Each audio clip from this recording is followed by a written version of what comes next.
welcome everybody. My name is Lise, and this is the second episode of the People Library. I created this so people can come from all walks of life and sit and chat with me to tell their stories. I've seen so many people hurt by all that they carry, and it's left untold and not validated within them. So this is a safe platform for them to do just that. On today's episode is called An Ode to Witchcraft with Tate, who is my special guest. We're going to talk about three topics, which is witchcraft, masculinity, and trauma. So get some water, get a snack, get comfortable, because we're going to take a stroll and talk about a bunch of shit. Also, trigger warning, I just like to put this in place because we talk about very sensitive topics. So in this, obviously one of our topics being trauma, just walk in here with caution, or listen with caution, I should say. Just to put that in there. So, and because this podcast is covering some delicate topics, I think it's fair and honestly a bit refreshing to learn more about my guests and to show that a person is much more than their trauma and crazy life experiences. So without further ado, let's hit the personality speed round. So, my dear Tate, what are your pronouns? Hello. What are your pronouns, Tate? I go by he or them. He or them, He okay. slash them. Yeah. Okay. And then how old are you? I am 30 years old. Oh yeah. Okay. And what is it you do for a living? I am a hairstylist. I've been doing it since 12 years. Nice. Yeah, that really shocked me when I found out about that. Cause like I did think you were like, in makeup, like a beautician that way. So I'm like, oh, he does both. Like, okay, definitely gonna have to visit. Definitely gonna have to pay his ass to like do me up. Um, so Of course. I would love yeah, that. yeah. And where are you from? What state? Idaho. Idaho. Yeah, Like that shocked me southeast too. Idaho. Or Yeah. south. Yeah, southeast. Okay, and what's your zodiac sign? You can say all three, or you can say your main sun. I am an Aquarius sun, Aquarius rising, and then Scorpio moon. And then what's your favorite color? Oh man, that one's hard. I would have to say Teal's green. Ooh, yeah. I always have a really hard time. I at least have like a top three of my favorite colors. Yeah. And then what's your life motto? Something you absolutely live by. Oh I don't really have a whole lot of like mottos I live by. I just say like do you and fuck everybody else. Okay, that's a motto. That's a motto for Yeah. sure. Yeah. Okay, and what would you say your biggest fear is? Um.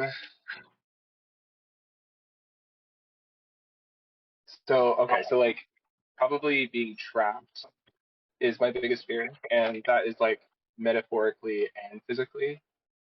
Okay. Um. Yeah. Like I could be in like a huge house if I'm trapped in it. Like I will go insane, or Okay. just or even like situations and stuff too. Yeah, honestly mine, like yeah, one of my fears is like very situational, like being trapped. Like I hate it. I'm very awkward, apparently. I just came to terms with this. So, Right? and then yeah, the last question for our speed personality round is what's the best advice you received? Um. Well, I have to think about this. Oh yeah, no, take your time. This always gets, that got Knox too in my first episode. Really trumped her up.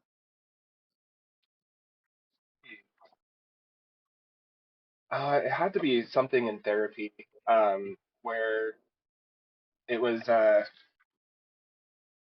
love yourself first, was obviously a big one, and don't try to fill somebody's cup up before yours is I like that. Yeah, I actually am going to be getting a tattoo dedicated for that quote. I wanted a little teacup um on my arm for that. Yeah, I ready. live by Yeah, that. Yeah. and it's so small, and it's like it's such a small little saying, but it means so much because it talks about always loving yourself no matter what, and putting yourself first too.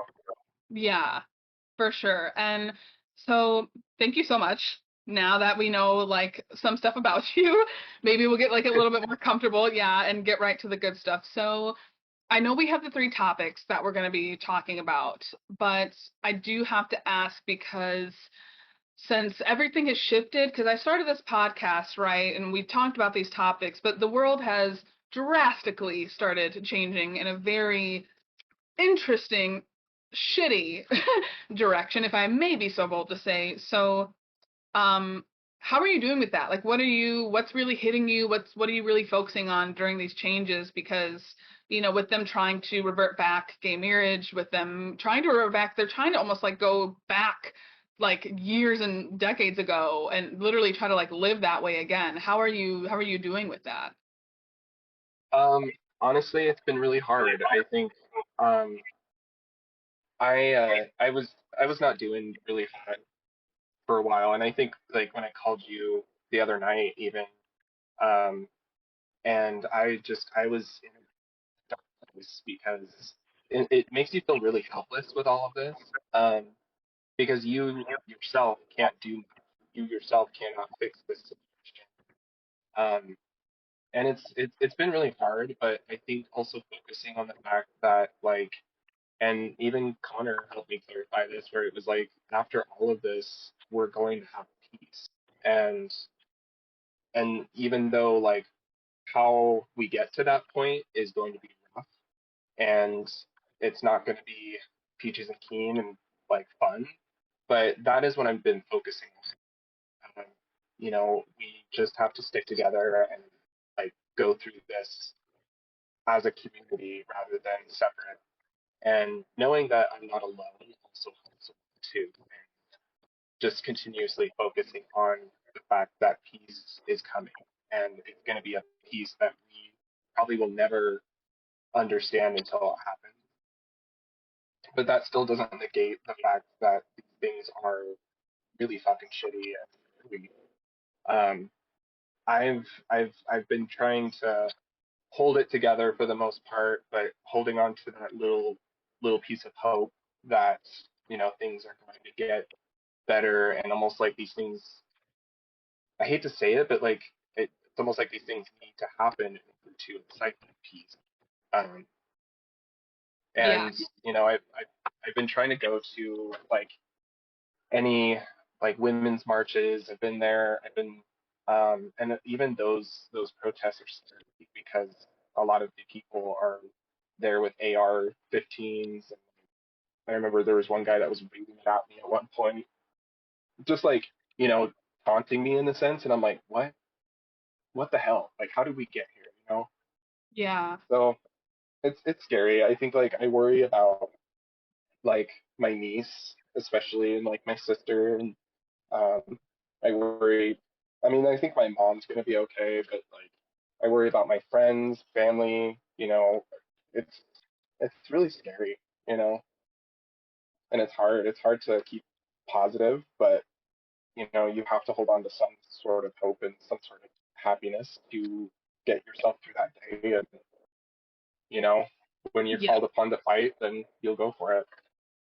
Yeah. I could not agree more. I've been having, I mean, I told you on our phone call, like I was just relieved to know that there was somebody else who wasn't doing so hot with all this news. And we put on brave faces because we really don't have any other choice. Like, it's like you're not going to break me type attitude for sure. And community has been one of the most important things. And the advice that I agree with so much that I've seen even all over TikTok is stay grounded, stay as peaceful as you can. Don't let it mess with your vibration, like, because that's what they're wanting.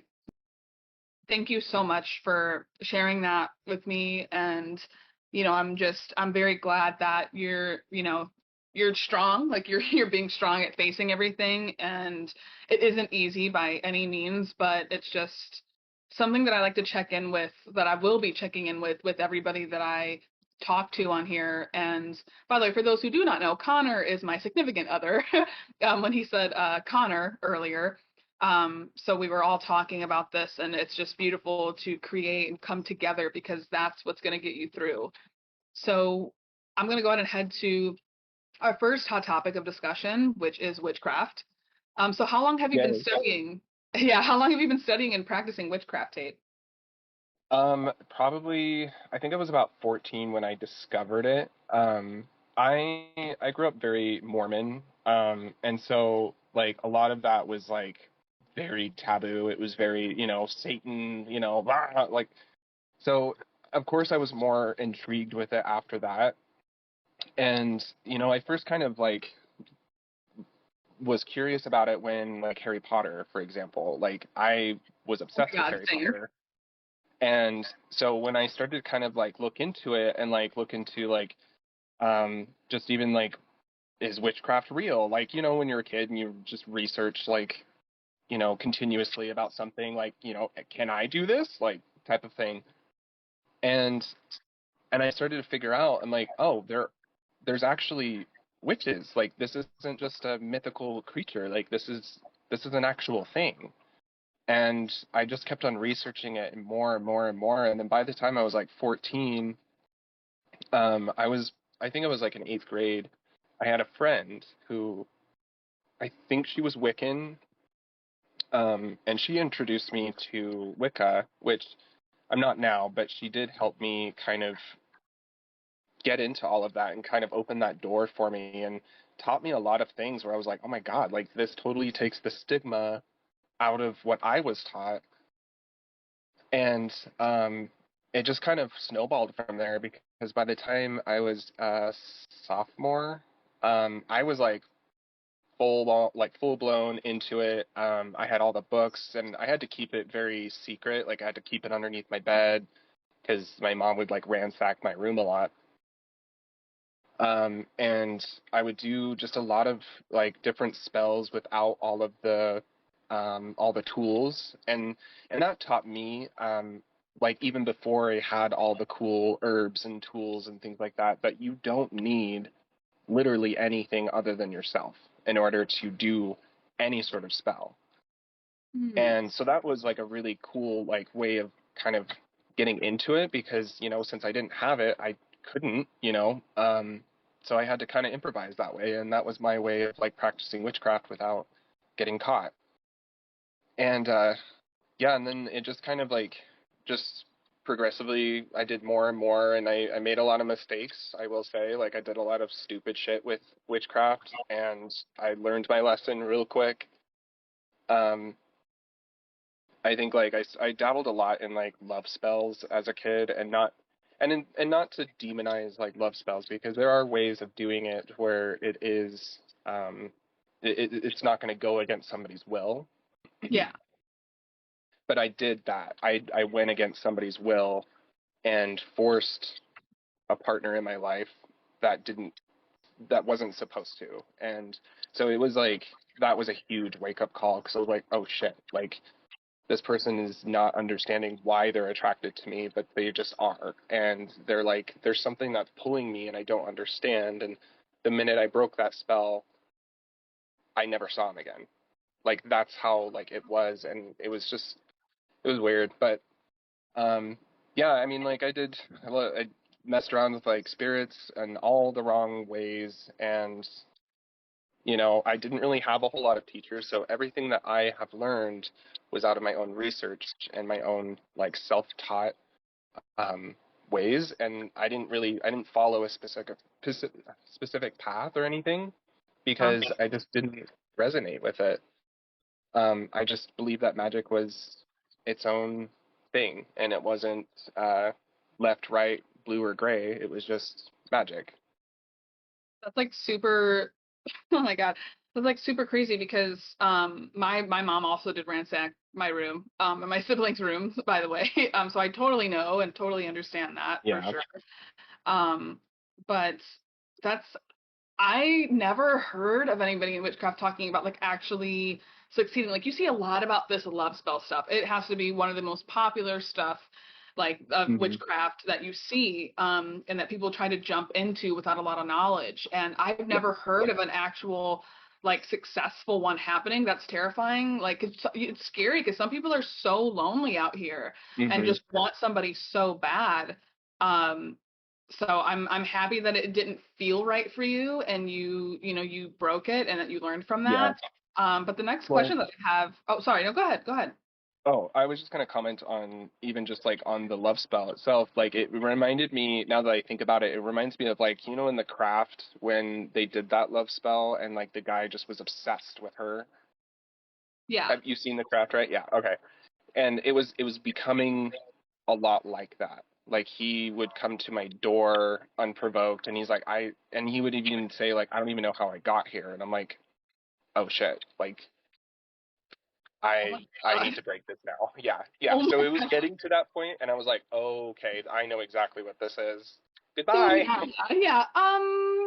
Never mind. Like, I mean, yeah, that's like, oh God, wow, that's really insane. I mean, one though, the one positive that I can say from that is like, okay, you know that you're really powerful.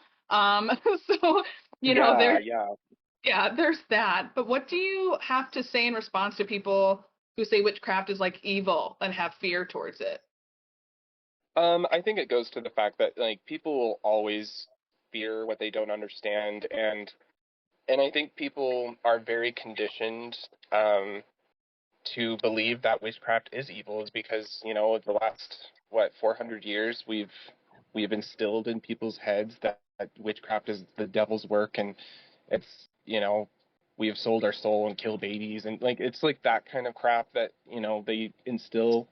But I think like if if you just continue being you and like giving the knowledge to the people that are actually wanting to understand, even though like for example, like I have a Christian friend that knows that I'm a witch and pagan, and she just like wants to pick my brain and understand why I do the things that I do and how I do them, and like even like what like the rituals that I do.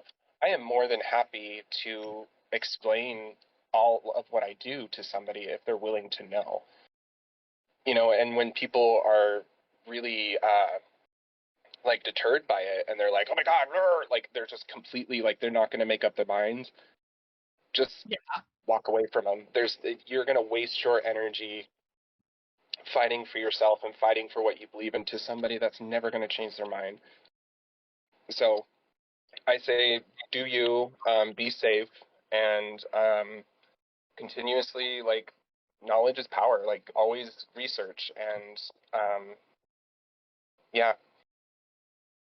So what advice can you give like to anyone who has interest, who's like, wanting to be a baby witch and get started? What guidance and advice do you have for them?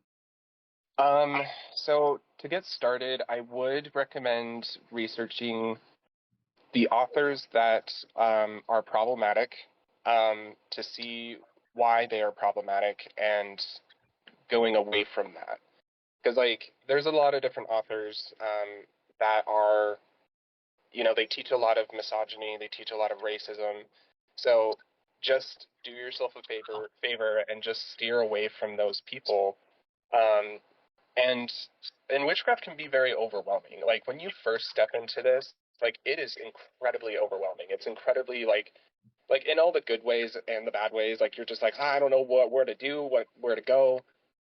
I always tell people, what interested you into witchcraft in the first place? Go for that and start with protection. Those are the two things that I always recommend because you can't learn all of it all at once. Like I mean, even on TikTok, like there's so much false information, there's appropriation, there's so much that is floating around there that it's hard to kind of keep up with it. So Yeah. stick with what interested you in the first place, whether that's like cooking witchcraft or like um, greenery herbs and things like that, then go for that first. And then also work on your protection and meditation. Because protection and meditation are going to be like your bases for everything that you do. Um, yeah, and then everything else, like when you're kind of like researching more into that subject that you love, you kind of seem to like find out the things that you want to learn about more, and you just take it one day at a time and not overload yourself with everything all at once. And reach out to the people that like, because I mean, like me, like if you had any questions about any of this, I would more than frickin' happy. I'm not gonna charge anybody for it, like in that sense, where I'm like, I am more than happy to give people the information. So finding people that is willing to help you and that has that same mentality of like, no, this is appropriation, or that's a closed religion, or you can't do that because of X, Y, and Z, and not necessarily gatekeep, but just respect for other cultures in that sense. So Okay. that's what I would recommend. Okay. I mean, yeah, that's beautiful. Yeah, I think that, finding a mentor for certain things, but it's like scary for like people to trust certain people. So like for me, like, I view myself like as one like naturally, like, because like when I cook and certain things, I think if you're doing things with intention, you don't need to. I think it's really important to say like you don't need to do certain things to be labeled as a witch. You don't need to do Exactly. spells. There's no checkbox like that you need to, hit to be able to say that you're a witch. If you want to be a witch and you're a witch, like, Yep. there's so much like towards that. But I'm curious, what kind of witchcraft like do you practice? I do a little bit of everything actually. I don't necessarily do a whole lot of like curses that involve death, because it tends to go against like my beliefs. But I mean, like I do some of the dark shit, I do some of the good shit. I do a little bit of everything, and I love kind of integrating even witchcraft in my daily life, like even in um, my career as a hairstylist, I will integrate that. But I do a lot with like spirits. I actually that one's kind of new for me, like really communicating with spirits and more necromancy in that sense. That one's new. I'm really into plant-based medicines and herbs, like growing plants and herbology and things like that. Um, I think my strongest like skill, I guess, is protection. That is like I am a pro at it.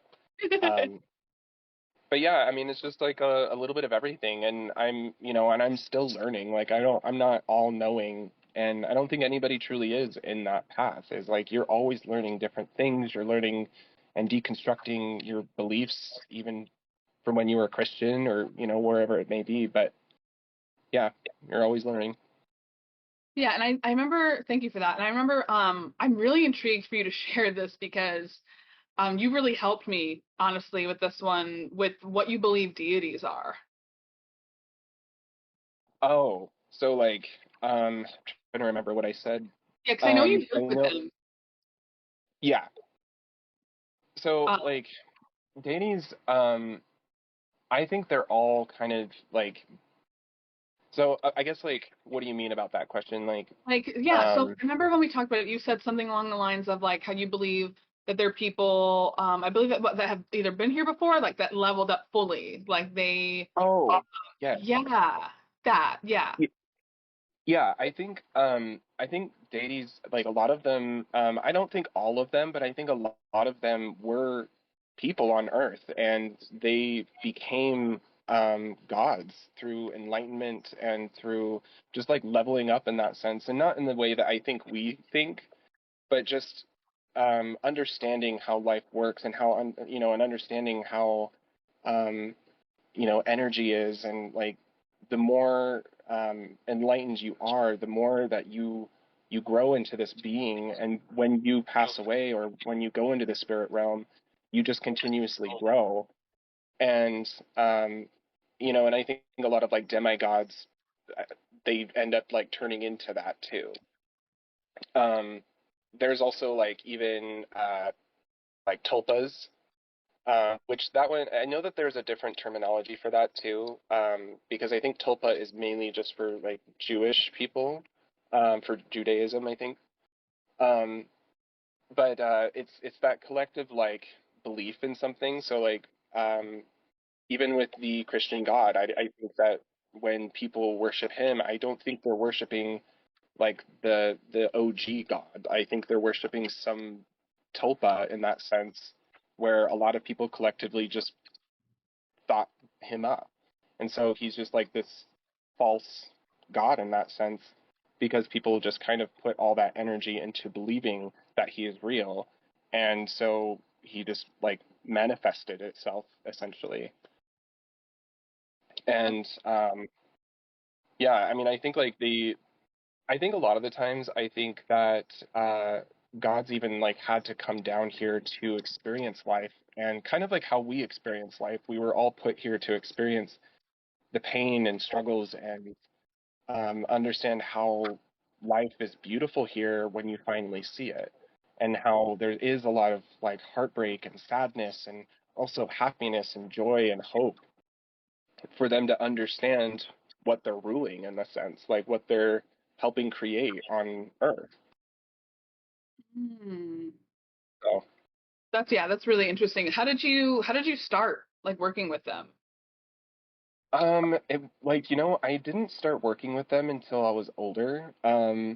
Because, like what I was saying, like I didn't really resonate with a lot of different paths. Like I did start with Wicca, but I didn't resonate. I didn't feel connected to it.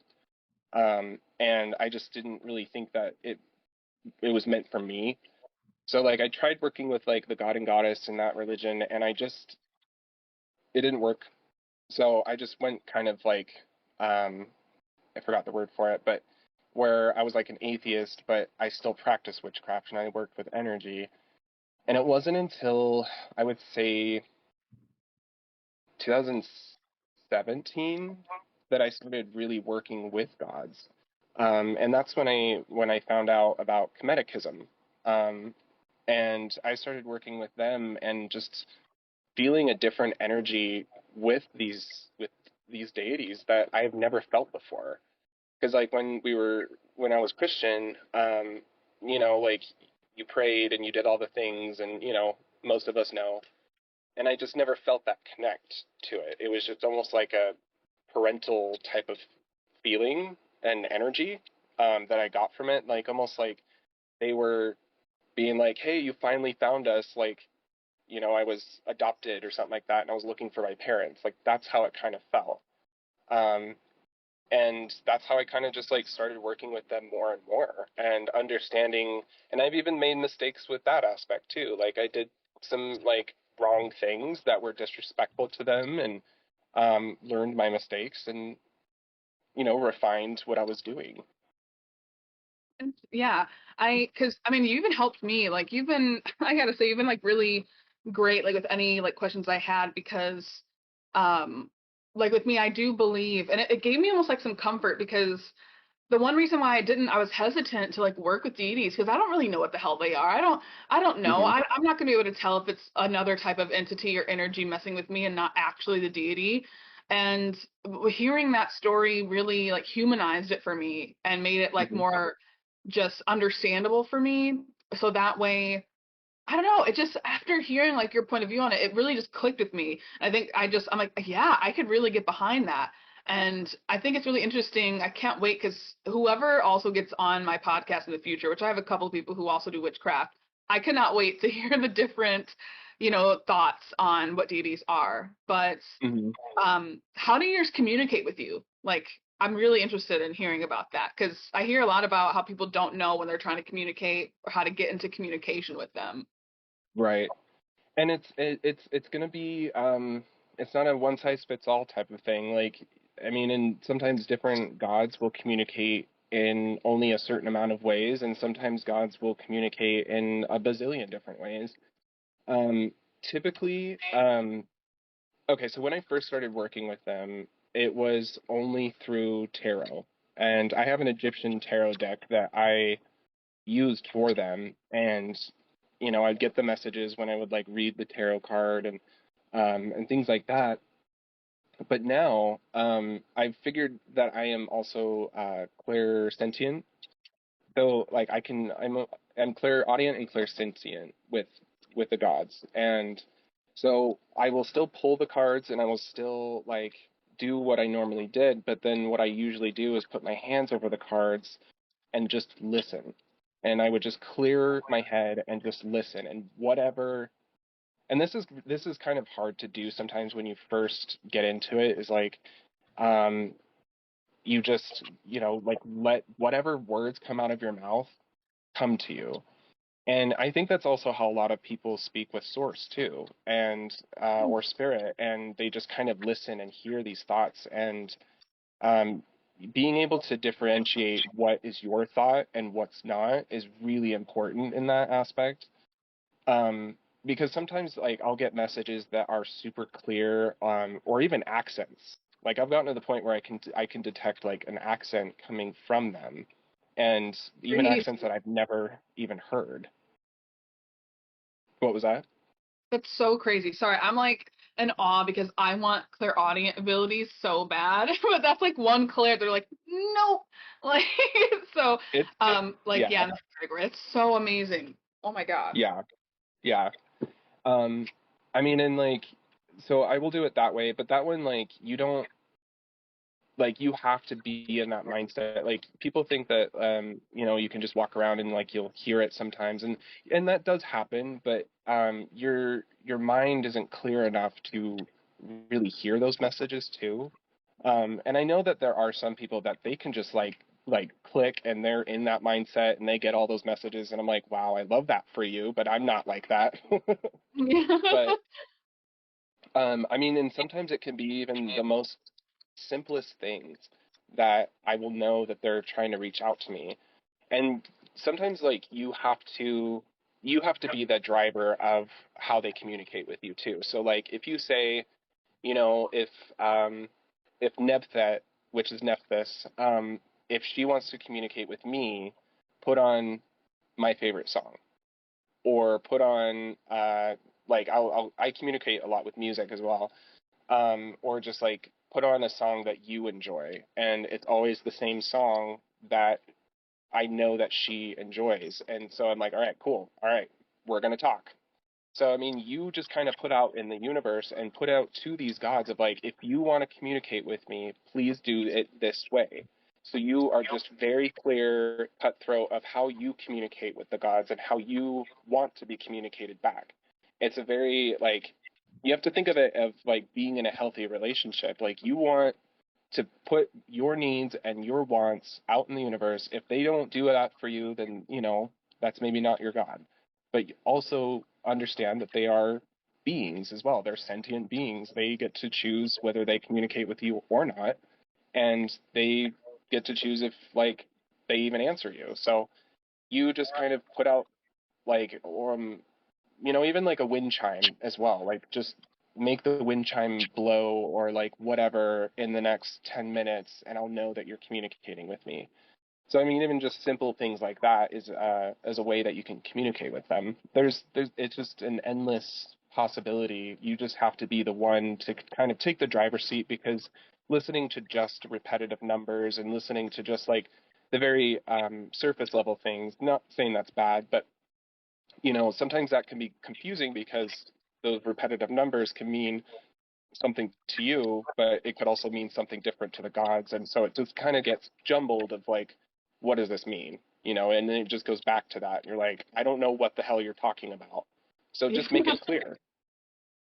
Yeah, that's yeah, I know like, I realize when they're trying to communicate with me now, like certain ones, I have yet in my journey to really get to where I'm communicating with them in a certain way or like, like that, like spiritual telephone talk. But I Yeah. remember we talked before, and you mentioned, I'm totally gonna butcher the hell out of what this is because I wanted you to define and elaborate on it. Can it starts with a K? The Hermeticism. yes, Connecticut. Yep. um Hermeticism. yes. So just Yeah, what so is so Hermeticism is so I'll kind of break it down. So like Kemet, which means land of the black sand, or black, like there's a different like just like descriptions of it, but it usually translates to land of the black sand, black sea, or black dirt even. I've seen a couple different ones. But Kemeticism is the spirituality of ancient Egypt. So, and I want to premise with this as okay? well, because there is a lot of people saying that Kemeticism is appropriation or it's a closed religion and things like that. And I have I have researched endlessly because I do not for one second want to be appropriating a religion that I am not welcome in. Um, like for voodoo, for example, I know that you can get ordained into the religion, but that's still one of those things that I'm like, that is just not a religion for me or designed for me. So I'm going Totally. to step away from it. Exactly. And Kemeticism, and I hate to compare it to Christianity, but it's very similar to, the concept of it because Kemeticism was born out of an imperialistic society and they wanted people to join that religion. They wanted people to understand that spirituality and follow that spirituality because it's a very beautiful, peaceful spirituality. And yes, it is born out of Africa, and so that's where a lot of people will say that's appropriation. And I have I have researched over and over and over because that is the last goddamn thing I want to do. Um, so again, comparing it to Christianity, where Christianity was born from the Middle East, but it was kind of born out of the same thing where they wanted to spread the word about it. They wanted other people to join it. They wanted more people to be in Christianity. And I mean, and like you even look at the city or the country of Kemet or Egypt. Um, there was people from all walks of life. There was people from Greece. There was people from I I could be wrong about this, but I think this was more speculation, and I think there's more facts coming out about it. But people from even Scotland were there, and there was even people that were Kemetic, um, and then bringing it to different lands with that. Um, and I mean, and I think a lot of people kind of shy away from Kemeticism mainly because there's the 42 laws of Ma'at, which Ma'at is keeping the balance. And it's the balance of not necessarily good and evil because I think our concept of good and evil is different from what good and evil was back then. So evil in the sense is they call it Isfet, which is chaos, and chaos to them wasn't like you look at chaos magic nowadays, and people would think that oh that's inciting Isfet when it's not. Isfet is where because it's born out of the snake, and if anybody's Kemetic, they'll know that they are allowed to talk about the god that controls Isfet. We just call it either the worm or the snake.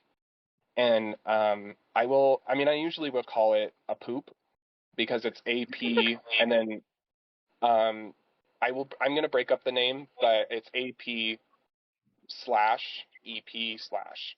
So that is the god that controls Isfet. And so if you are doing anything that is inciting Isfet, then you are running that chance to be your heart being eaten by Amit, which it is the devourer of souls in a sense. Oh, So you look at even today, I look at what's happening right now, and Isfet is winning. Isfet is controlling our world, and we're just we need to fight it, and that's my mindset as well, is that Isfet is winning.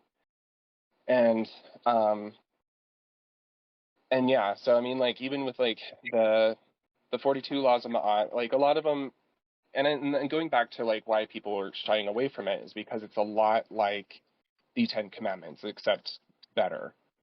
um the 42 laws, I mean, to sum all of them up, it's basically don't be a dick to yourself, don't be a dick to others, don't be a dick to the world, and respect all things unless you are being disrespected, fight back in that sense. So it's um, if somebody's coming after you and gonna kill you, if you kill them, that's you're defending yourself.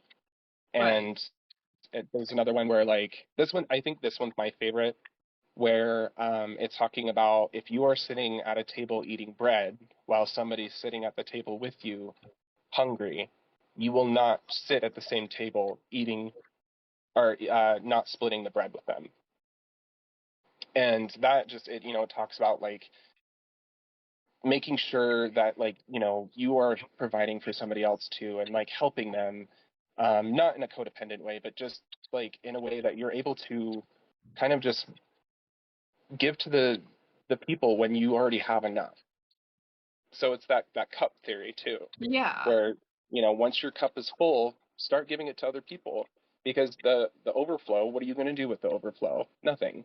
It's just going to flow into the abyss. Like, give it to the other people and spread that. And it's a very like humbling and peaceful religion that I've always connected with, and I've always been obsessed with ancient Egypt and the philosophies and things like that. Um, so I can honestly go on and on and on about it if you want. Yeah, no, that's really beautiful, actually. But something that is kind of like going in a completely different direction. Um, I'm trying to figure out which one I want to go for first. Because, okay, you know what? I'm gonna just go for this one because hearing about empaths is extremely popular. A lot of people don't know about the clairvoyance abilities, clairsentient, stuff like that. I'm just an empath. I'm just sensitive. But I remember on one phone call, I hope you can remember what Yeah. you think or what you said empaths are, I believe is how you described it, like what your view on empath is. So my view on empath, and like I said, it's going to be kind of controversial because I think people identify themselves and their entire personality and who they are into being an empath. And I don't always believe when somebody tells me they're an empath. I'm not even sure if I really fully understand when people call themselves that. For example, I used to like wrap up my entire personality in being an empath. Like if I was upset, I'm like, oh, it's just because I'm absorbing everybody else's energy. And what you end up doing in that sense is completely like invalidating your own experiences and invalidating your own feelings. And I think that, and I struggled hard with codependency, as I told you before. And like, I wrapped up so much with just being an empath, and I would just boil it down to nothing, like all of my experiences and my emotions into just being an empath. And so when I hear people saying like, "Oh, I'm an empath, I can feel what you're feeling," and so when I do hear that, I always question. It's like, do you actually feel what you're feeling, or was that born out of trauma? Did you have to do that in order to survive? Did you have to understand your parents' emotion so you can help like get them, happy so they don't get mad at you? Like that is where it starts to kind of break down for me anymore, because I'm like, that's exactly what I did. I used to like read people's emotions and be like, oh, I can sense you are feeling X, Y, and Z, but I only was able to do that because it was born out of trauma. It was born out of codependency and like um just like all of these like things that were unhealed. And when I finally healed a lot of that, I was like, I don't know if I really believe in empaths anymore. And if I am proven wrong, I'm more than happy to be like, okay, cool, I was wrong. But it's hard for me to believe that empaths are real. And I think, and it's not completely obliterated for what I think about that, because I do see some people where they actually like they disconnect their feelings and they disconnect and have healed a lot of their trauma, and they've healed all of these past like child trauma and teen trauma and things like that, and they've healed all of that, and they're able to do those things as a healer. And I think that's what empaths are supposed to go into, is being just a healer. But Mm. you also look at like everybody's path. Everybody's path is going to be different, and so I can't really say where everybody belongs. So I yeah, so I struggle to believe that if somebody is an empath, or self-proclaimed that they're an empath, I always question, like, have you done your shadow work? Have you gone to therapy? Have you healed all of this in order for you to get to this point to call yourself an empath? If you Right. have and you still believe it, then I may pick your brain. I may want to understand, like, okay, well, when somebody is feeling this way, what do you do? So Yeah. it's not completely out the window, but I still question it because I'm like, okay. Yeah, 'cause I feel like for them, they're more so like born to be transmuters almost. Like, Exactly. Yes, yeah, and that, yeah, transmute that it's energy. more, yeah, it's a lot more boring than I think what people think, empaths are.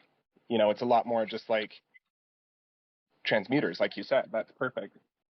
Yeah, 'cause I can really understand because I'm someone who grew up in trauma as well, and I thought I was an empath. Like when I didn't, I was still Christian. I just was hearing these terms and stuff. And this is why I'm also a spiritual baby coach. This is literally why, because as someone who was starting, not knowingly, starting to get in spirituality, and I heard empath, it's one of the first words you hear on a spiritual journey. And I'm like, oh my Yeah. God, that's me. And then shit you not, man, I literally am like, wait a minute, because I'm like hearing about hypervigilance and going to therapy and I'm learning all these terms and understanding myself. I'm like, oh, that wasn't an ability. That was a trauma response. Like that's Hmm. what that really was. And now I'm connecting to what abilities I actually have and learning how to transmute. So yeah, I agree with your view a lot. Yeah, Yeah, like, and you almost like, sorry, oh, you go almost ahead, like, go ahead. yeah, you almost like limit yourself when you just kind of write yourself off as one thing.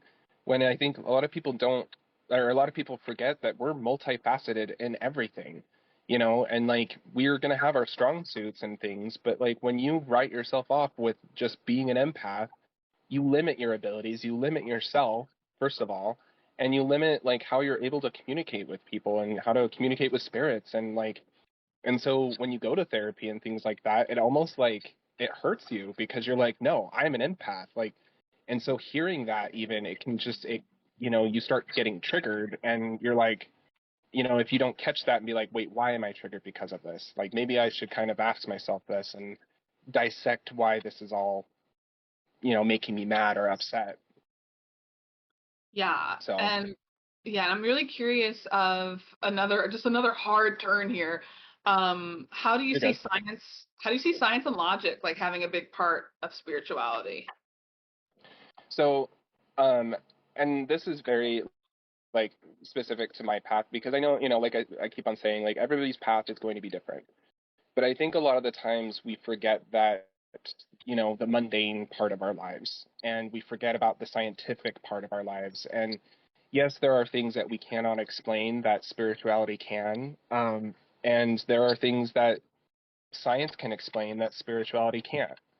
And I think, you know, and it's almost kind of going into that whole alchemist type of thing where, um, when you start to mix both the scientific aspect and the spirituality aspect of things, you really create something beautiful.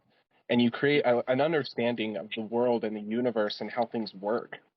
And when we completely sideline scientific facts, even, we get lost in conspiracy theories. And I am a whore for a good conspiracy theory, but at the same time, you have to like sit yourself back and be like, okay, how logical is this? Can this be explained? Um, and kind of going down the line in that aspect. So like, another big thing for me is that like the chemtrails, the conspiracy of chemtrails. When the science behind that is when those planes are flying in that atmosphere, and I can't remember which atmosphere they're flying in that ends up doing this, but there's ice particles in that layer of the atmosphere.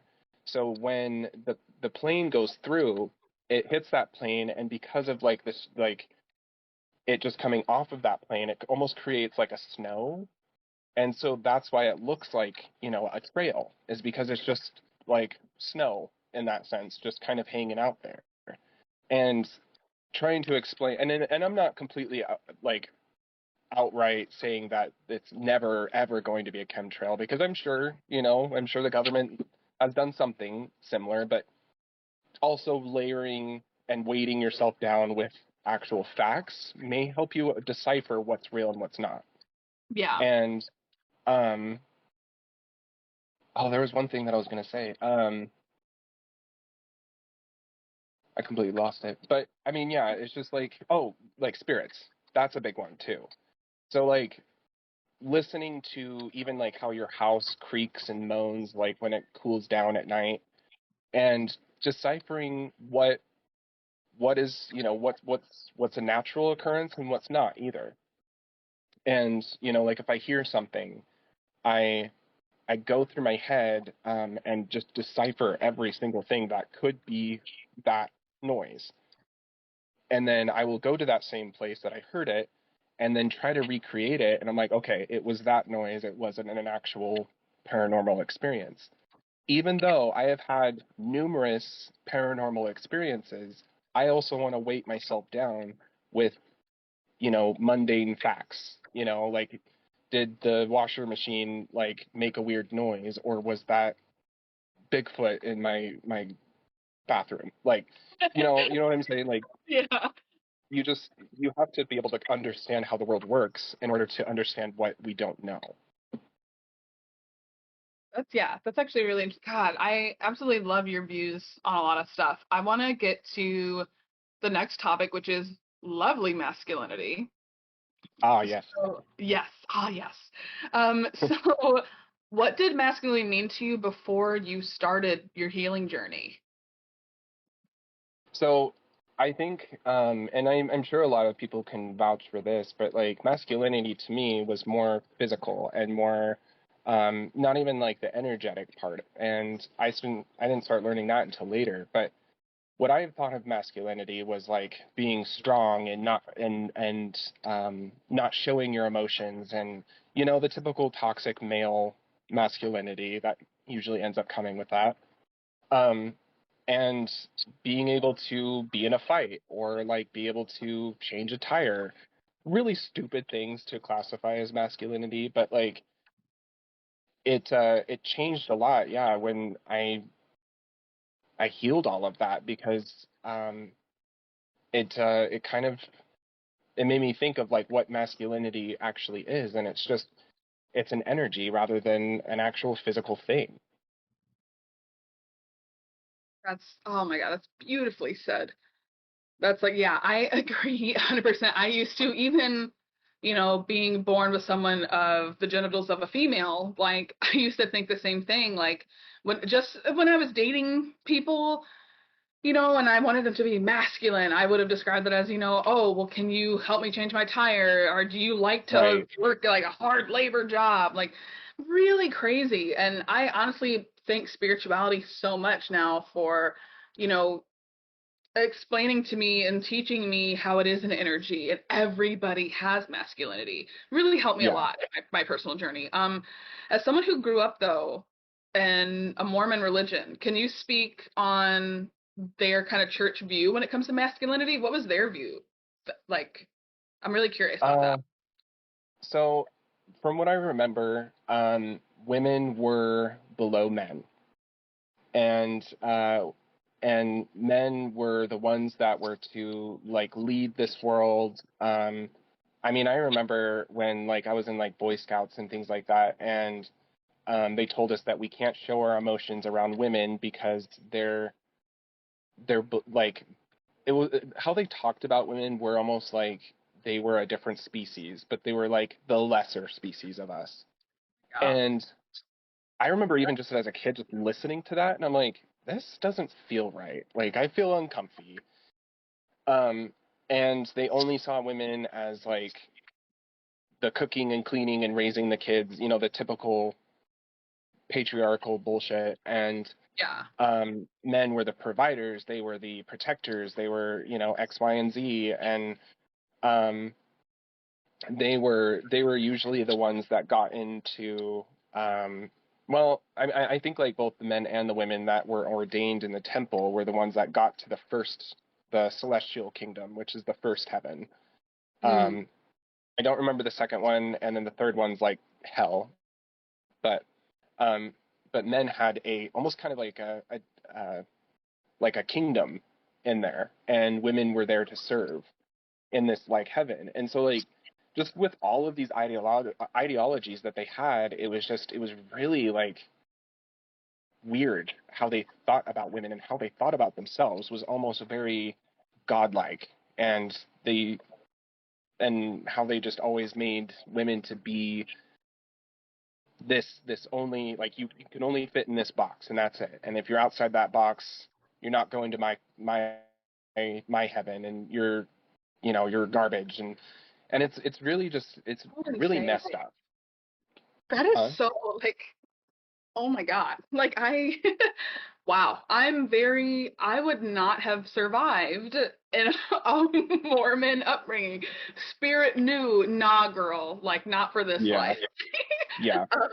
Yeah, I actually just watched that show on Netflix, well the documentary of what is it? No, I'm blanking. But anyway, it's on Netflix and it's about the behind the scenes of, Mormons and how they escaped. Some of the women escaped and it was really nuts. I really wish I can remember what that is, but yeah, It but it sounds really really, familiar.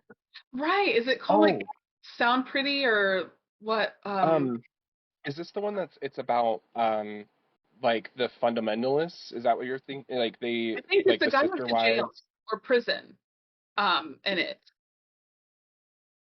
Yeah, I Yeah. know that.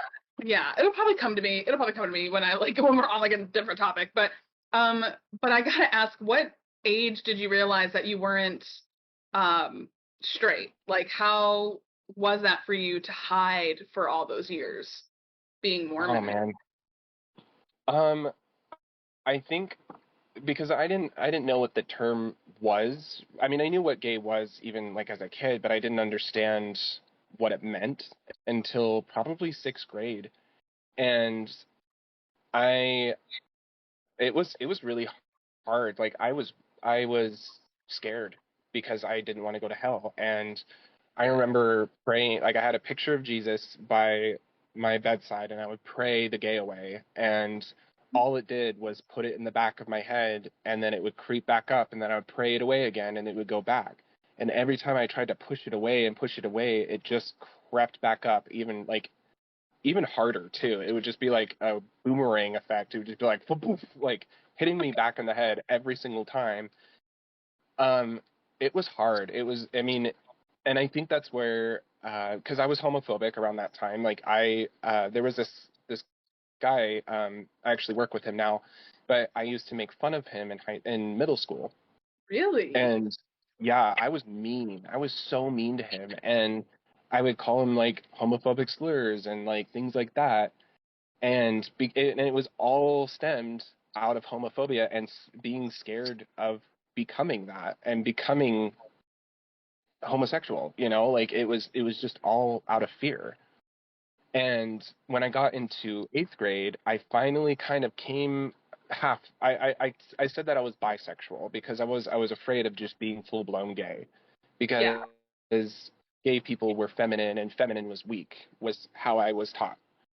And so I didn't fully become like full blown gay until I was like uh I think my junior or senior year. And even that was hard. Like people took me being bisexual a little bit easier because people back then still thought that it was a choice, and it was like the transitional stage or the experimental stage, like completely invalidating bisexual people today, or even pansexual people. So like people just were like, all right, whatever, like you're just experimenting, blah blah blah. I did that in high school, like that kind of bullshit. And when I finally just kind of came to terms with it, it was really kind of beautiful because I remember I got done meditating, and I was doing like this meditation shadow work type of thing. And I remember, because I was struggling with me being either bi or gay, and I was like, I don't think I like women in that way. And so I kind of put two people, and I put and this is a really like dumb way of like just thinking back then, but like I put the most beautiful woman on the planet and the most beautiful man on the planet, and I was like, who would I want? And I was like, I think women are beautiful, and I think that they're goddesses, and like I can probably go on and on about how I think women are just amazing, but I'm sexually and mentally attracted to men. And it was like right then and there, I was like, I'm gay. And I started just crying because I was like, I I'm gay. And it was like the more I said that, the more it was like, I wanted to scream it on top of the rooftops in that sense. Um and it was, I mean, it was hard because like I wanted to tell my mom, I wanted to tell everybody, but I mean this was like 2008 and 9 when I finally like fully knew that I was gay.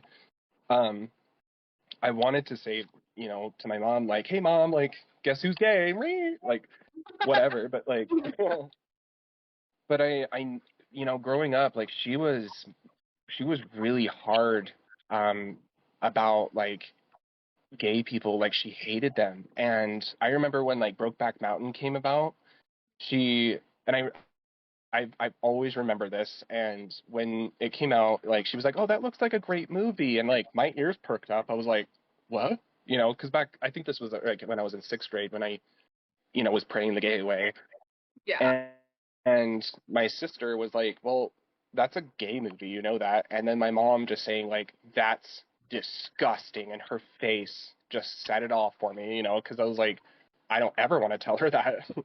And so when I came out of the closet to her finally, I had a full on plan, in case she kicked me out because she's always said that. And um I was like, all right, like I got my shit in order, like, if she does kick me out, I know where to go, I know what to do. And she didn't kick me out, but she instantly went to bestiality. Like she's like, don't have sex with animals, don't have sex with Oh like my kids. God. And like she instantly went to that. And I was like, why is it that people go right to that point? Why is it like you can't just see me as a person, you have to Right. dehumanize me instantly? And it was just really Right. like, what the fuck? Like, Oh my God. Like, and yeah. that's, that's so unreal. My mom was the same way when I was younger. Like, if we were gay, like it was more of like a disowning because I grew up in a strict Christian household. And another thing I want to comment on is I think it's so interesting how so not really comment, but maybe also ask for like your opinion and viewpoint on that nobody's straight and like 100% straight, and also there's a lot of men who are gay because the ones that have the biggest homophobia Mm, that that act like they don't like women except for to get pleasure. There's even some men that only like certain positions um yeah. because and it's just like I fully believe that there are a lot of men that are secretly gay, especially even my ex, who was extremely abusive and toxic. But it striked me in his homophobia because there was just a lot of flags. And I Yeah. think a lot of them use it because of this toxic masculinity, Hmm. that we're taught as young people, and especially you guys being young boys, but you guys are taught up masculinity. Don't be like you hit like a girl or like whatever, like all Yeah. this and it's just I think now they only use aggression because even for the ones that aren't religious, they can't just pray the gay away. They can't do those things. So it's just they think, okay, if I pick on them, then people will know that I'm definitely not if I put Yep. them low. Yep. And that's exactly what I did too. It was like, because people were starting to catch on because my voice didn't drop until like ninth grade. So, I mean, like having a higher pitched feminine voice, people were like, "You're gay!" Like, and I was called everything in the book. And so, in order for me to not get made fun of, I had to make fun of other gay people in front of them. So they were like, "Oh, okay, maybe you're part of the cool kids club." Like, like, Yeah, and that's exactly what they're doing. They're trying to like prove their masculinity and prove that they're not gay by being that way. And I think that's incredibly like hurtful to not only the people that are gay, but it's incredibly hurtful to yourself, because what you're doing is also making fun of you.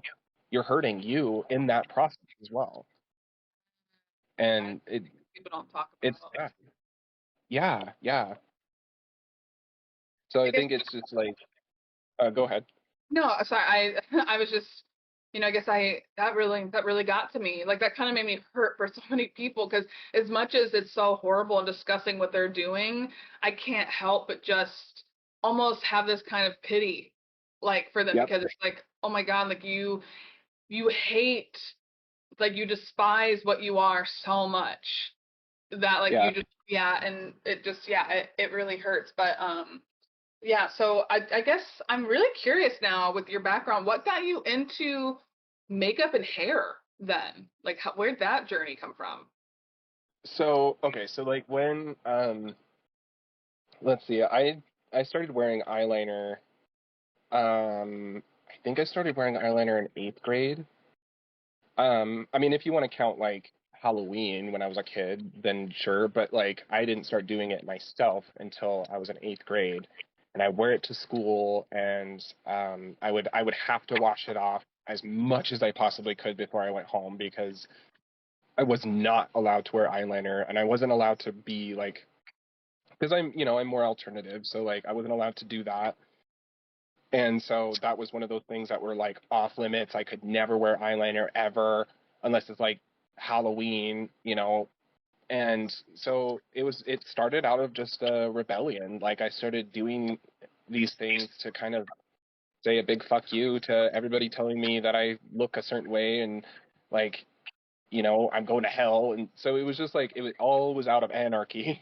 And It's awesome. I started, yeah, and like I think in high school was when it really kind of like picked up, and I started wearing more eyeliner to school, and this was around the time that emo and scene kids, like this was that around that time, 2006, Oh yeah, 2007. yeah. So I was already in my crowd, and we were paving the way for everybody else to wear it in the future. Um and once I started doing like more Halloween looking things, like I really kind of picked up like different things on like how to do my own makeup. Um and I think like at first, like I started doing makeup on myself in my own paintings. Like I used to draw and paint myself as a woman, or or like in drag, or just how I wanted to see myself Mhm. with eyeliner and all of these other things. Um and so it was more or less just to like continue being that person that I painted, and being that person that I've always wanted to be, because I just think it's such a cool way to express yourself with makeup. And I started like wearing because I don't wear much eyeliner now, other than like when I take pictures or go out or whatever. um, but I wear foundation like every day. And I started doing that in high school, and mainly because I had acne and stuff like that. So I just was like really insecure about myself, and I was like, all right, I'm gonna start wearing this, and then I don't have to worry about people staring at my zits and things like that. Mhm. And so this person kind of born out of this was like who I wanted to be, because I was like, all right, cool. I'm wearing foundation, I'm wearing mascara and eyeliner and eyeshadow and things like that. And um, I think this was around, it was like late my senior year, that I was like, why don't I go into hair? Because I already like to like do my friends' hair and like style it and stuff like that. And so I was just like, all right, well, I'm going to go to beauty school and see how I like it. And if I do, then cool, I will keep doing it. And um, when I went into beauty school was when I really started picking up with the makeup, and I wore like full face, like glam, like very Adam Lambert type of makeup. Oh my God, I I could would wear, so see that with you. Sorry. Oh oh my yeah, God. no, no. I mean, I performed Adam Lambert, I don't know how many times. Like I did that Oh, all the time. oh my God, yes. And right. And I loved it, because like I knew, like I had the hair, I had like his style and everything, so it was really easy for me to get into that character. And yeah, and it just like now, like I'll wear it and like just kind of play with it sometimes, and like anytime I go out, anytime I go and do something like at an event, I always like play with the makeup, and I just feel more myself when I do those types of things. I feel like I'm honoring that teenager that was like anarchist and rebelling against everybody. Um, and it's yeah, I just feel comfortable with it. So what do you thank you for that, by the way. That was just yeah, because I was so curious about that too. Because like honestly, knowing your background a little bit and like knowing you came from Mormon and stuff, I'm like, so where did this fit? So now that okay, now I have like a puzzle piece for where that came from. But what do you believe the difference between divine masculine and divine like feminine is? Just for people So who I like, Yeah. So like for me, I am always like the type of person that I want balance with everything. So like and I think that's why like I ended up being more like androgynous, and that's why I also go by he/them, because I really honestly don't care what people call me because I'm comfortable with that. But how I see like masculine energy is more earth. Like I every time I think of masculine energy, I think of Earth, and hmm, Earth is like stable. Earth is foundation, and I see feminine energy as fire, oh, and yeah, and usually people think of feminine energy as water or air, right. but I I was see feminine expecting energy. water. Honestly, not gonna lie, I was expecting you to say water. No, I because I mean okay, like I think feminine energy is usually like fire and water, but I just for how I picture feminine energy is fire, because I think that like I mean I don't know. Anytime I look at the women in my life and just women in general, I think they have more power than I think they realize a lot of the times, and I think that's why men put them down so much, is because y'all have so much power, and y'all have like so much to give to the world, and I think men know that, and they just want to put you down constantly because they want to be in control. And so I'm getting off topic, but No, when I you're think of like okay. yeah, and so that's why I think I envision feminine energy as fires, because you guys are the rebirth.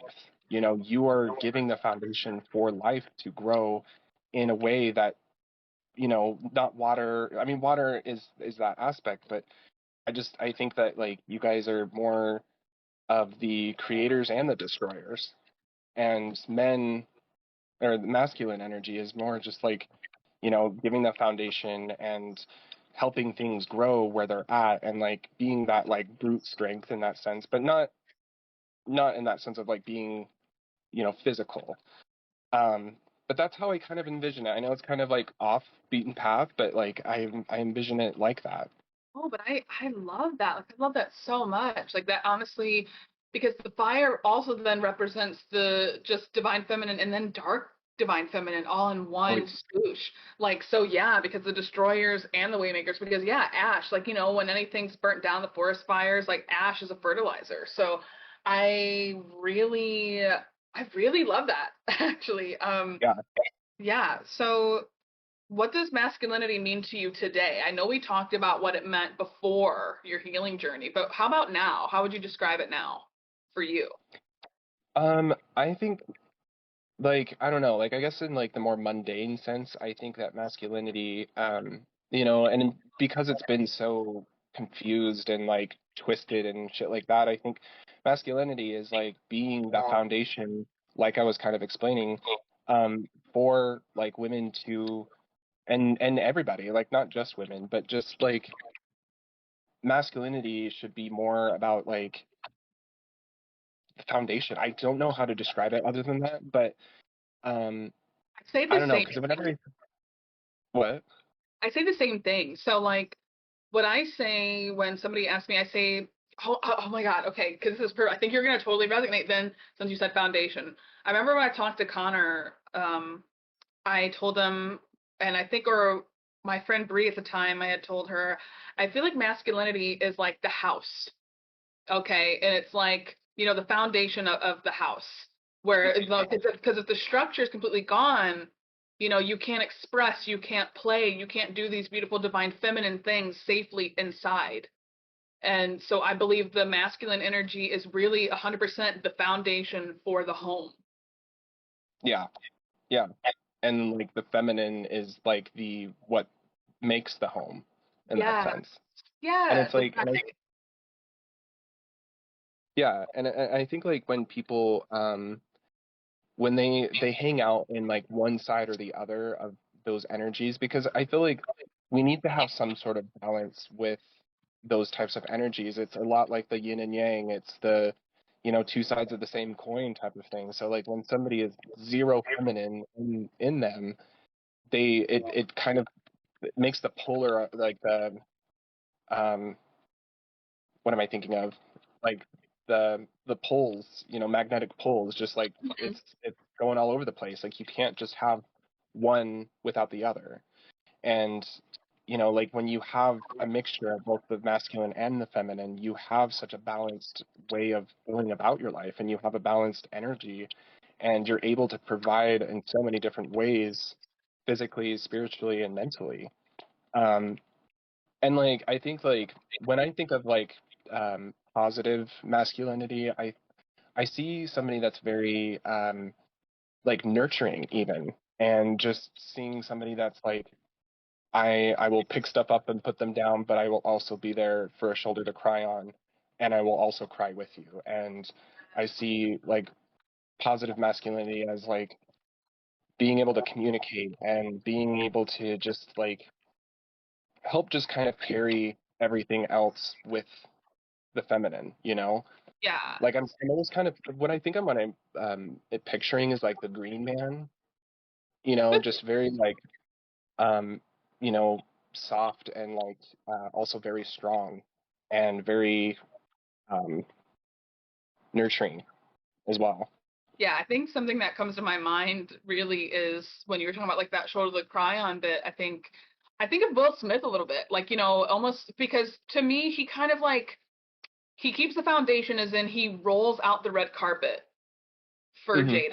Like, he lets her express and show. So he makes sure everything is stable for her to walk on in that Yes. divine feminine energy.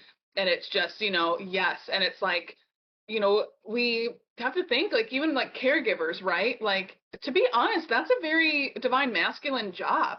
You're doing a lot of action and caretaking and physicality work. Like masculinity, divine masculinity is beautiful. And if we Hmm. remove the patriarchy part of it and the misogyny and stuff like that, like it's actually just masculinity is quite a beautiful thing because it's something that I had to heal in myself. Um I had a very toxic divine masculine in myself and a wounded divine feminine. But once you really see both for what they are, it's so bloody beautiful. Yeah. Yeah, but I guess I want to go to because since I know we don't have too much time left, I'm like, oh snap! But no time was Oh. wasted. I love everything we hit. But our third topic is around trauma. When was the Ah. earliest? Yeah. Yeah.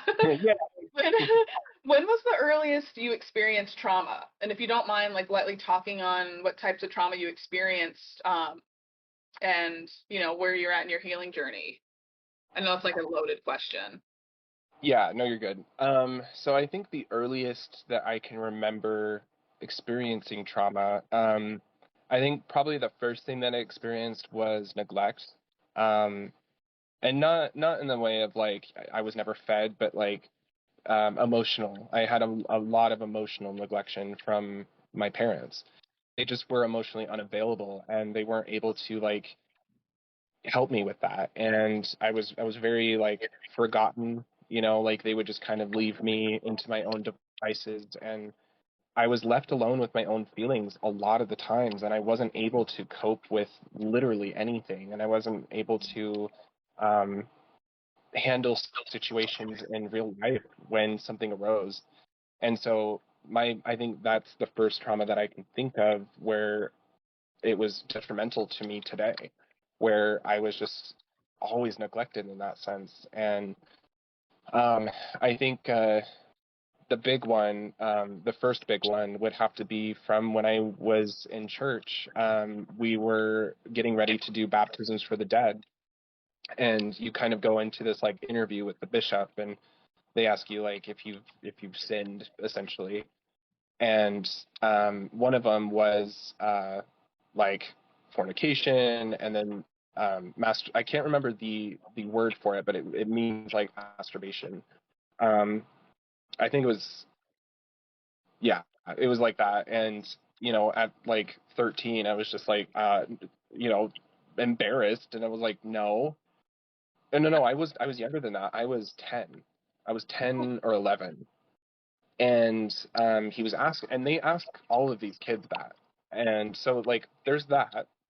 And then he got up from his desk and then sat right next to me, and then like he put his hand on my thigh, and he was like, "Do you want me to show you?" And I froze because the door was locked, and I was just like not knowing what to do at this point. And he like slid his hand up my thigh, and like he did go there and touch me. And when he did that, like this lady like bursted through the door. I don't know how because it was locked. I think she unlocked it with like keys or something, but she was like asking him like, hey, there's an emergency that you need to be there for. And I remember she like looked at me, and she said, okay, well, let's go back to class, or let's go get your mom. I don't remember what she said essentially, but it was something like that. And I I blocked that out of my memory up until like I think when that first came out again, was when I was doing EMDR with my therapist, and I think this was like March, and that was really hard because I was like, that makes a lot of sense of why I rebelled so much against the church, and I rebelled against everything because I was pissed.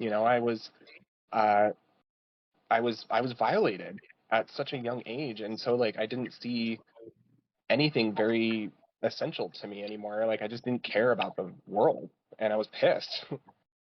And so when that came about, like when I was older, and I started getting into relationships and things like that, I think my first relationship was with uh, a 19-year-old when I was 16, Oh, which isn't a huge jump from 19, but it's still like you're 19 and I'm 16, like yeah. yeah.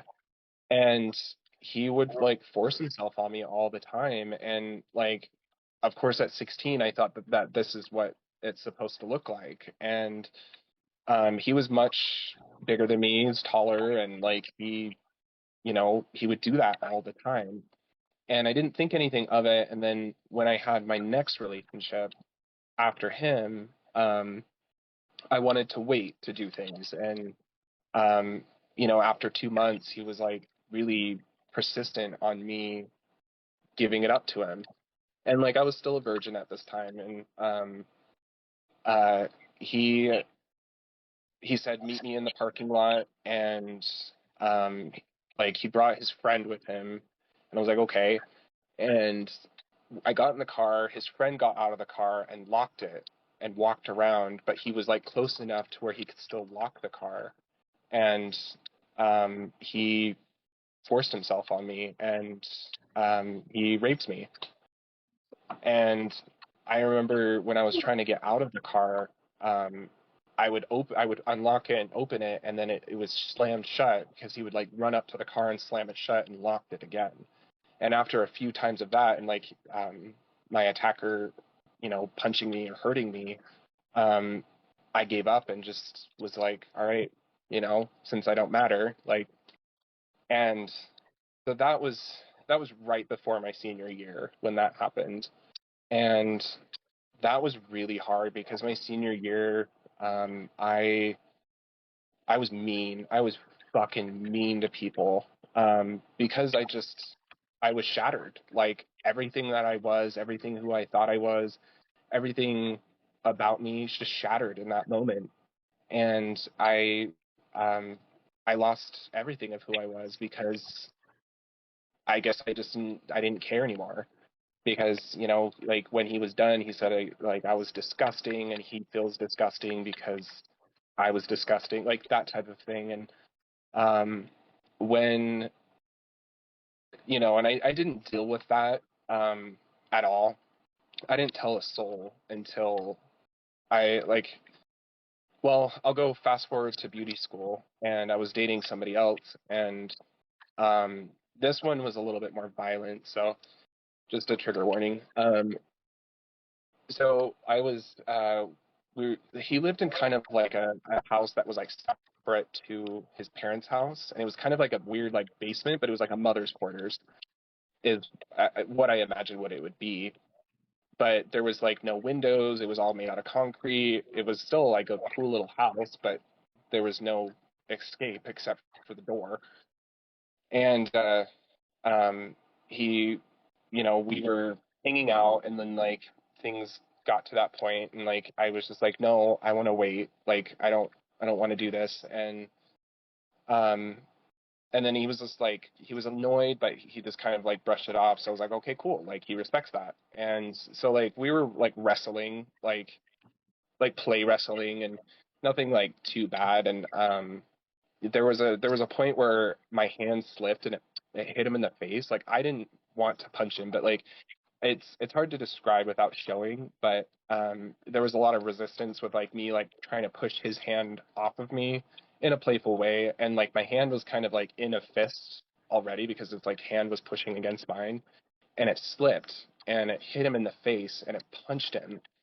and and I knew right then and there that I was going to get hurt because his eyes turned black like the first time it happened to me. And I was apologizing. I was like, I'm sorry, I didn't mean that. And he just, his eyes went black, and then he started choking me, and I passed out, and I woke up with, you know, no clothes, and he was in the mirror, like pruning himself, and I knew what happened. And I remember I walked home. I think he lived in one city and I lived in the other. And I walked all the way home because I didn't have a car. Or no, he picked me up. And after that was when I really went downhill. I started doing a lot of drugs and like partying every single night. And I didn't want to commit suicide, but I was putting myself in situations where if I died, I wouldn't care. Yeah, I did that too. And um, so I kind of that. So with all of that, my mom kicked me out of the house because we got in a really big fight about something really stupid, and she still like at this time was struggling with me being gay because this was only like a couple years after I came out to her. Um, and so I was homeless, and so I like slept in my car a lot. I remember I would go to like Little Caesars, if you're familiar with that. It's like a pizza place, and at night they used to throw away their pizzas in their dumpster, but it was like whole pizzas. They were still warm, so I would go dumpster diving for them, and I would eat pizza. Um, and you know, and it wasn't until I found like my gay family that I started actually getting better. Um, but when I finally got to that house, I was disassociating so bad. um it was depersonalization and derealization. So like I didn't think anything was real, and I thought I was in a dream, and it was scary, and it was like I was always in that. and and so dealing with all of that for so many years of like um and I didn't start going to therapy until like 2020, no, 2021. And realizing the amount of shit that I've been through in my life, I do give myself credit for even keeping myself alive. And then even after I got out of the situations that I was in, um, I was able to pick myself up, and I was able to go to work and take care of myself and do the best that I could without knowing any coping mechanisms or going to therapy. You know, and I somehow got to this point where I was able to like actually take care of myself and heal all of these things. And um I mean, and I remember like in those relationships after that, it was really hard because, you know, I had a lot of codependency. I had um, a lot of issues, and I would pick all the wrong people because I felt like that's what I deserved. And especially with my last relationship, he was incredibly abusive and just horrible to me. And as you know, like I've told you, and it was after him that I realized that I need some work to do on myself before I even step foot into another relationship or even step forward in my life in general. I need to heal all of this. I need to help me. You know, I need to put myself first. Yes. And I So I can't believe I mean I have to say that I'm extremely proud that you are still here and that you are getting help and that you're able to talk about it and share your story. It's not easy, and it's exactly why I created this, was for people exactly like yourself to have a safe place to express these things and tell your story, because this is stuff that I didn't know a lot of that, as you know, but for the people listening, me and Tate are, friends, but I didn't know. So this is my first time with you, hearing this.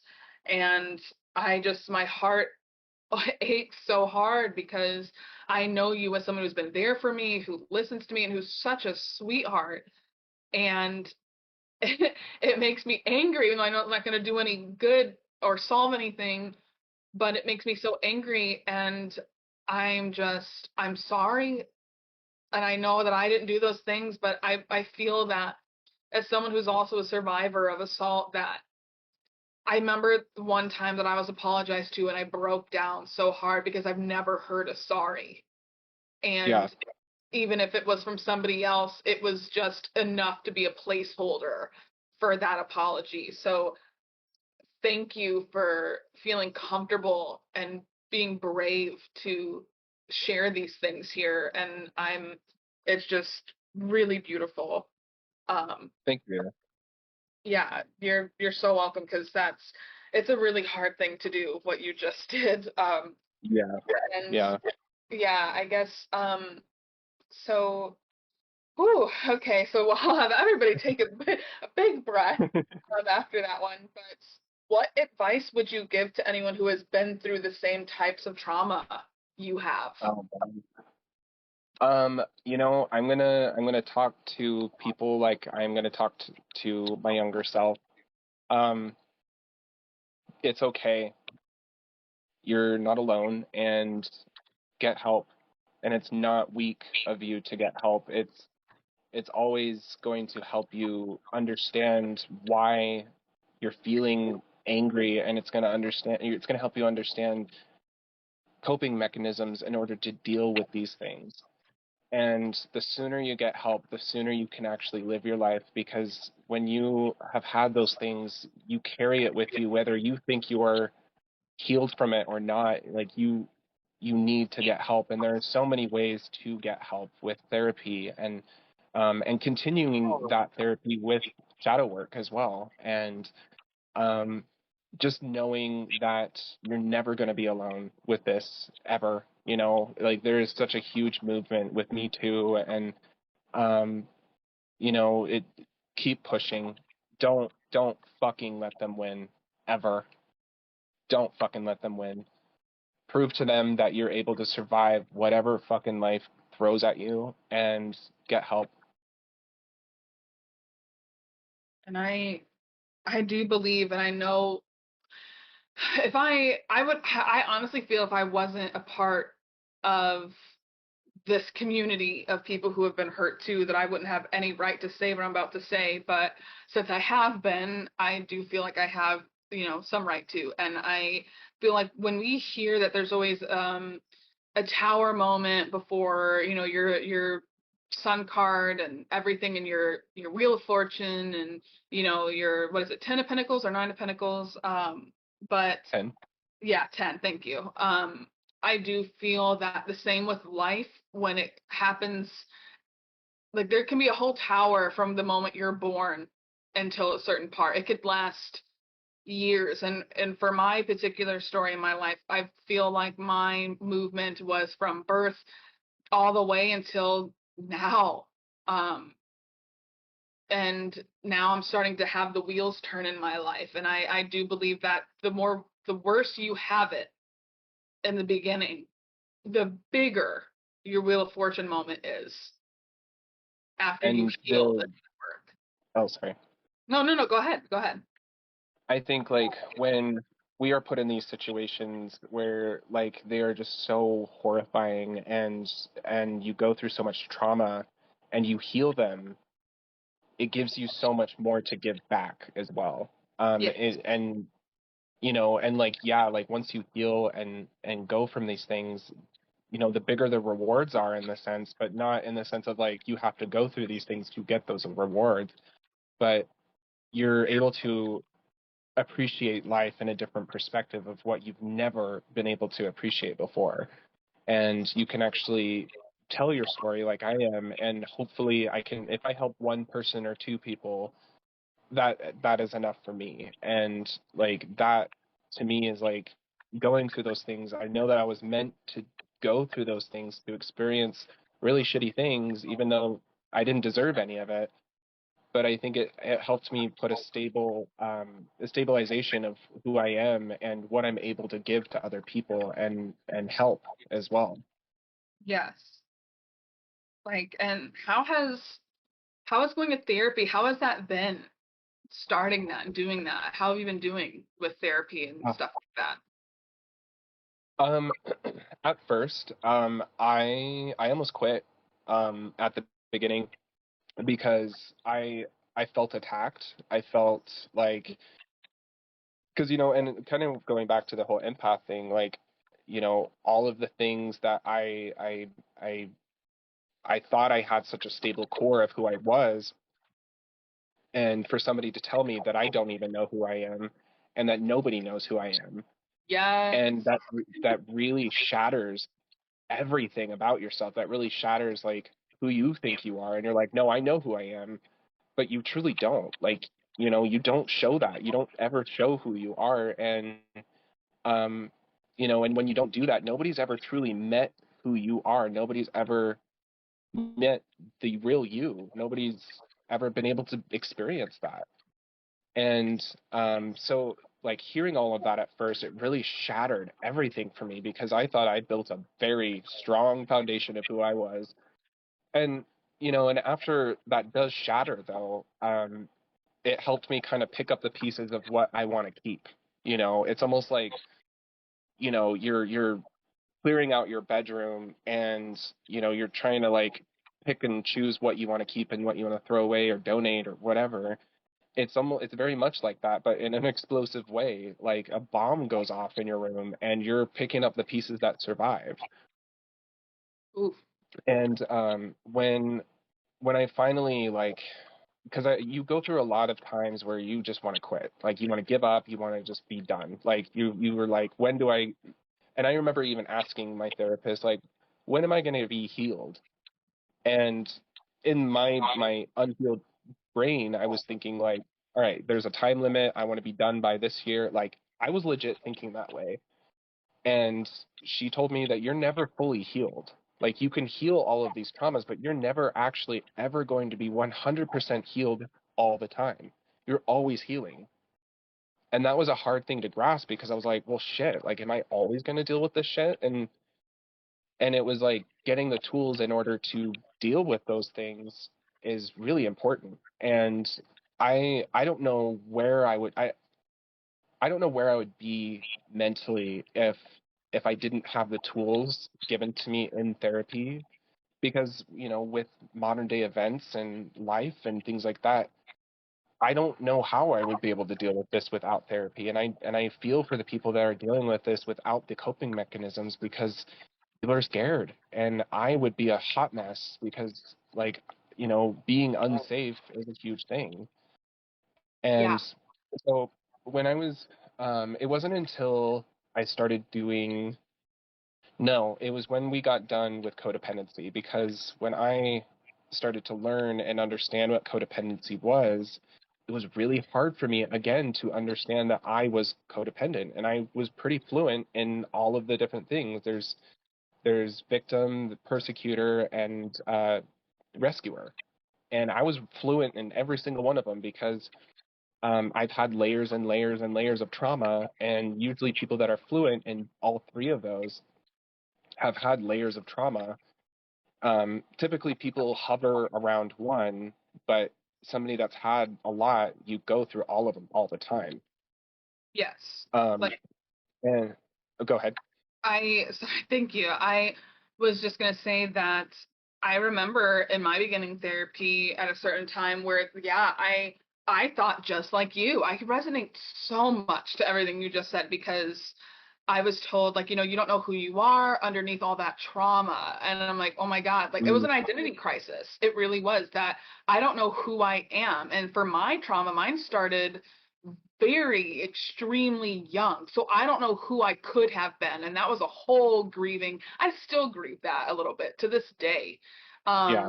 And I want to say for those who don't know what codependency is, because I've met a lot of people who don't know, I have the definition for you guys. Oh, So perfect. codependency, yes, is a noun, and it's excessive emotional or psychological reliance on a partner, typically one who requires support on account of an illness or addiction. Um, so that is what codependency is. Thank you, Google, for that. So, yeah, Um, oh, go ahead. I want to add to that. So my therapist described because it was hard for me to understand what that was either, like when I first heard it. Hmm. She said that codependency is an addiction. You are addicted to intensity. And that Ooh, helped me understand what codependency was. She was like, it doesn't always have to be a person. It can be just intensity. So wherever that intensity lies, whether that is drugs or alcohol or just obsessing over something, if it's intense, you're going to gravitate towards it. And that was like, holy shit, like, yeah. yeah, I'm addicted to intensity, and like that. And when you have constant chaos in your life, and when you have like a resting time, you don't you want to change it. You want to cause the chaos because you're used to the intensity. And it's like codependency, I think, to other people, they think of like, oh, I can't live without you. Like that's the type of codependency people typically think of.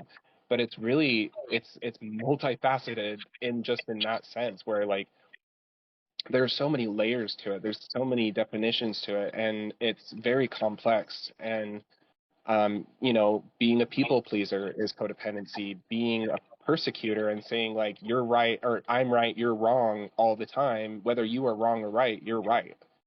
That's codependency as well. You're addicted to intensity.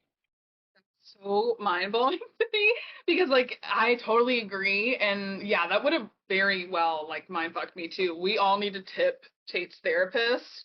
Um, for that. I'm so happy for you to find, because honestly, and I just want to say for everybody listening, if you're considering therapy, if you have one bad experience, please, please, please don't let that Yeah, rule everything out, because I have had some very shitty therapists. I had people misdiagnose me. I had people, just be complete dirt. And I now have an amazing therapist. I had a couple of very beautiful ones. I just moved from different states, so I had to change, but don't give up. There are beautiful people who know what they're talking about. Stick up for yourself, advocate for yeah, yourself. If you feel that, they're taking advantage of you or they're not listening to you, they should do more than listen. They should be giving you homework. They should be guiding you. They should be challenging you. Make sure that you're getting that, because never give up on therapy or trying therapy. And just yeah, because you go through trauma, just, if you're listening and you haven't been through what Tate has been through, it doesn't mean that you don't need therapy. There are people who never had, a tremendous, sexual assault trauma, but they have, trauma from growing up. Maybe your parent was emotionally unavailable, and it's just give yourself a chance to really meet who you really would be without all these layers of everything telling you what you should be and what you can't be. Yeah. If you're a millennial or younger, you need therapy. Yes. That's it. Yes. Yes. Well, So, go ahead. and like, I mean, I think, because I mean, I've even had bad experiences with therapists before, and like that didn't stop me because I was like, you know what? No, I'm gonna find somebody. Because I mean, like, I remember I did, what was it? It's a, I can't remember the app, but it was like you paid like monthly, and like it would Is it connect you with the BetterHelp? therapist. Yeah, it was BetterHelp. Um, and I was telling her all the things that I was like wanting to work on, and like she was really unhelpful, and she was just like giving me like pictures that you can find on Google of like things that will help you. And I was like telling her about my traumas and things like that, and like trying to get something out of her, and it was just like I think better health would be better for people that just need continuous therapy and just like more just kind of screaming into the void. But if you're needing actual therapy, like go to so I went to psychologytoday.com, and it's almost like a Tinder for therapists. Like I swear to God, that's what it is. And you can, I mean, like you can even put in the search scale of like what you want from the therapist and like location. I thought, I mean, like I made the mistake of just choosing whoever at the top of the list, and the lady, we did like a entrance interview, and I was telling her about what I, have been through and like the things that I want to work on, and once I came to the part that I was gay, she was like, "Oh, yeah, I don't think we're going to be a great fit." And I was What? like, what? And I just remember like being so dumbfounded because I thought, you're in this to help other people. Like, what the fuck are you in this for? Like, and she was like, well, it just goes against my beliefs and it goes against my faith. And I was like, okay, I don't care what you believe in as long as you help me. I don't care. And she's like, well, it has it in my bio on the psychology today. And I was like, again, I didn't care. And she's like, well, I just think that you'll find somebody different. I'm like, oh. So ooh, I left that real quick, and I Yeah. found my therapist, and she has like one side of her head shaved. She has piercings and tattoos, and Oh she yeah. cusses like she's a feminist as well. So it was like perfect. Like this is the gal for me. So I mean, like in those experiences, and both Alyssa and I, and like we both have had shitty experiences with therapists, and I think don't give up. Like, it's just kind of like finding a new hairstylist. Like you're going to go through shitty hairstylists to get to the person that you connect with the most. Yes. And you have to kind of think of it like that. Yeah. But yeah, and I think I don't know where the fuck I would be if it wasn't without mine. So Yeah, I'm really happy, and she sounds like a badass. I have like one other question that I'm kind of curious on what you'll say. So, what do you think mental health medications do to your abilities, if they have any impact at all?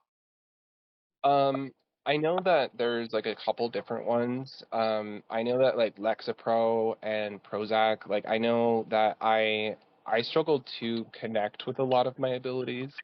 Um, I I started taking Wellbutrin, and that's been the only one that hasn't affected like my abilities as a witch or a spiritual practitioner. And I I I think like a lot of them do hinder your abilities, but you kind of also have to outweigh, is this going to make my life better? Is it going to help me balance out my life and mental health versus my abilities? And so Yeah. you kind of have to like, you have to kind of pick and choose. And then you can also use that time to strengthen that ability. And so you can use it without not taking your medication, if that makes sense. So like, I mean, I used to take Ambien to sleep, and my abilities as a witch like were insane. Like they were much better, but Ambien itself is not good for you at all. And it was hurting my mental health in the long run using it, because I was using it as well as a crutch.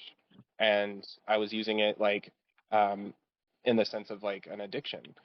And I was like, oh, okay, I can't do my witchcraft or anything without taking Ambien first. And it just was like, you start kind of hindering yourself by doing that. So I mean, like, definitely, like, if something is really making you feel terrible, then stop taking it and talk to your doctor. Talk to, like, hey, I don't like this. Is there a different option? And kind of go down the line. Not every medication is going to be one size fits all type of thing either. And I mean, and also kind of pay attention to your abilities as well. Sometimes, you know, when you have your mind right, your abilities actually get stronger. So if you look at it in that sense, then that might help, Yeah, I you agree, know. like Yeah. 100%.